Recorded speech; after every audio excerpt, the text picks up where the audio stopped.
So to win a Super Bowl in today's NFL, you pretty much need every aspect of your team to click on all cylinders. From the defense to the offense, especially the coaching, and one of the most important aspects to your Super Bowl run is who your quarterback is. You won't win a Super Bowl with a bad quarterback. Well, actually, that isn't entirely true. Yes, in most cases, it's nearly impossible to win a Super Bowl with a bad quarterback, but there are some serious outliers to this rule that prove that you can win a Super Bowl with a bad quarterback. It's just ridiculously difficult to. So today we're going to take a look at the 5 worst quarterbacks to ever win a Super Bowl and rank them from the best to the worst. But before we get to that, I want to very quickly take a second to mention that only a small percentage of the people who watch my videos are actually subscribed. So if you do end up enjoying this video, please do consider subscribing. And with that being said, let's get started. Kicking this list off, coming in at number 5, we have the quarterback of Super Bowl 22,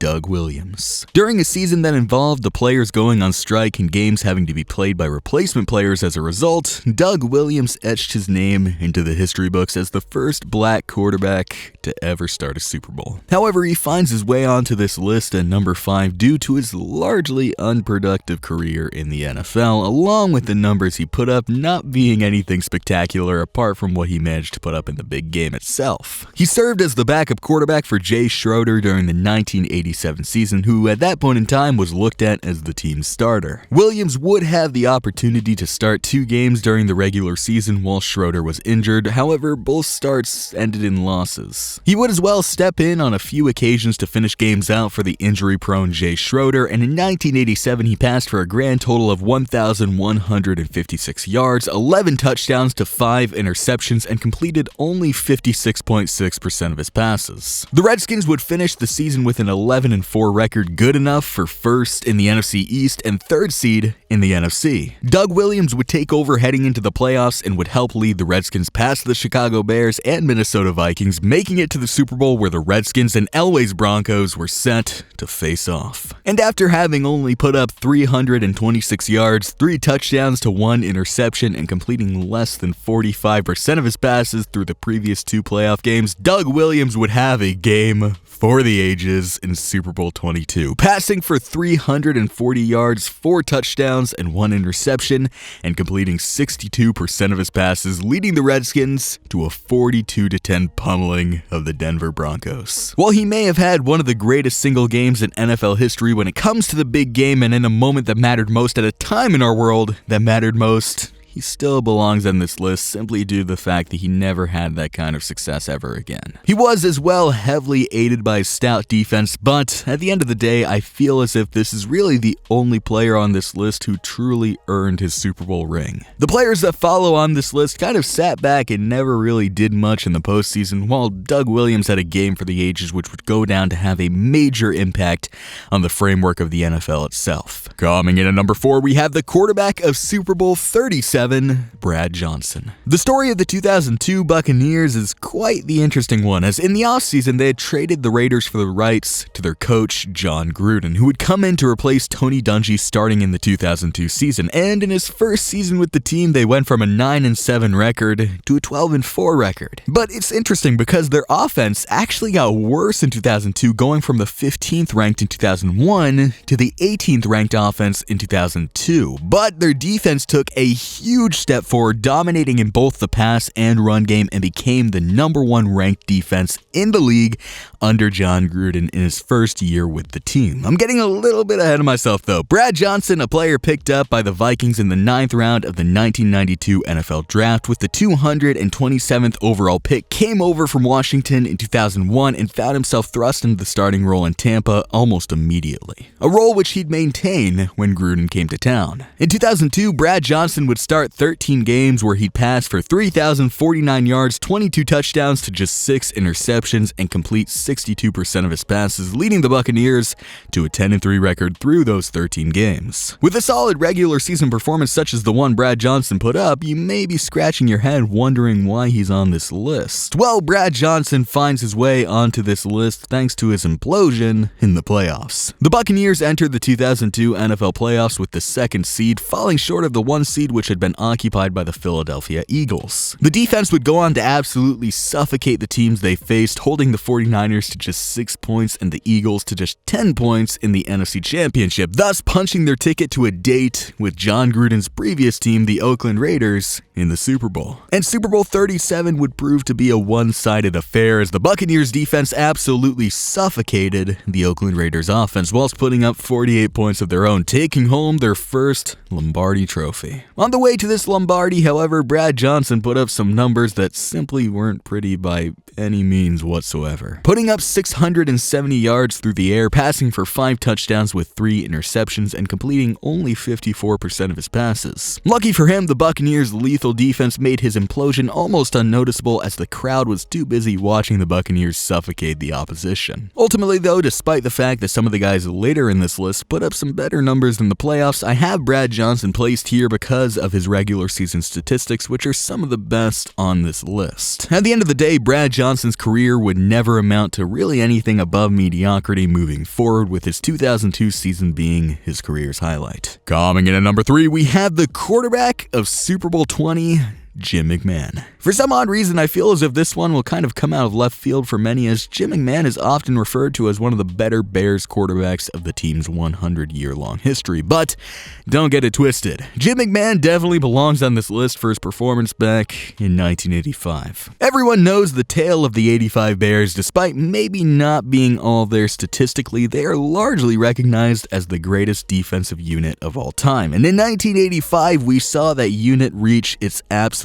peak, dominating every team that dared step foot in their path. This team is the definition of the phrase defenses win championships, and that phrase will be taken to a whole nother level once you hear about Jim McMahon's 85 season. In the 1985 regular season, Jim McMahon would start just 11 games, winning all of those 11 games. However, he shouldn't really get much, if any, of the credit, as that 11-game stretch saw him only put up 2,392 yards through the air, passing for 15 touchdowns with 11 interceptions, and only completing 56% of his passes. To accompany their stout defense, they also had Walter Payton on the offensive side of the ball, who put up numbers that led to the Bears not only landing as the #1 defense in the league, but as well made the Bears the #1 rushing unit in the entire league. They were a physical team on both sides of the ball, and Jim McMahon, for the most part, simply rode the coattail of his defense and Walter Payton. The Bears would finish off 15-1, good enough for the first seed in the NFC, and after shutting out both the New York Giants and LA Rams,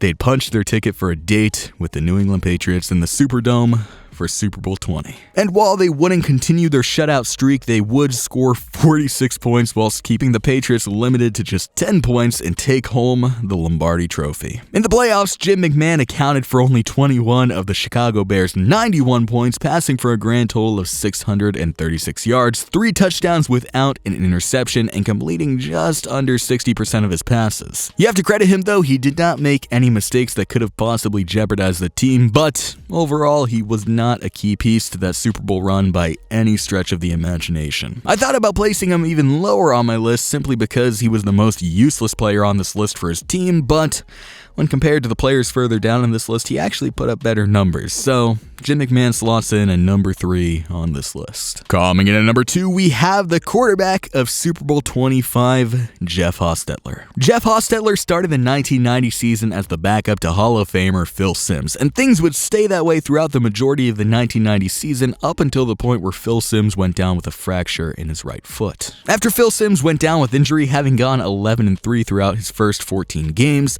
the 1984 third-round pick Jeff Hostetler stepped in to try and help lead the loaded Giants squad the rest of the way. And the team would go 2-0 the rest of the way, in large part thanks to the stout defense, which included the likes of Lawrence Taylor and was masterminded by Bill Belichick himself. In the 2 games Hostetler played, he would pass for 614 yards, 3 touchdowns to 1 interception, and only complete 54% of his passes, largely relying on his defense, which ranked first in the league, and a rushing attack which ranked second in the league to carry the team. After riding the coattails of those around him, the Giants would enter the playoffs with a 13-3 record, which was good enough for the second seed behind Joe Montana's San Francisco 49ers squad. He was serviceable enough to fill in for Phil Simms, and he did not make many mistakes, which allowed for the monstrous defense and powerful rush game to do their job, plowing through the Chicago Bears and San Francisco 49ers to score a date with the Buffalo Bills out in Tampa. This is where the infamous wide right kick from Scott Norwood would take place, and the Giants would edge out the Bills, winning the game 20-19. In this 1990 playoff run, Jeff Hostetler's numbers were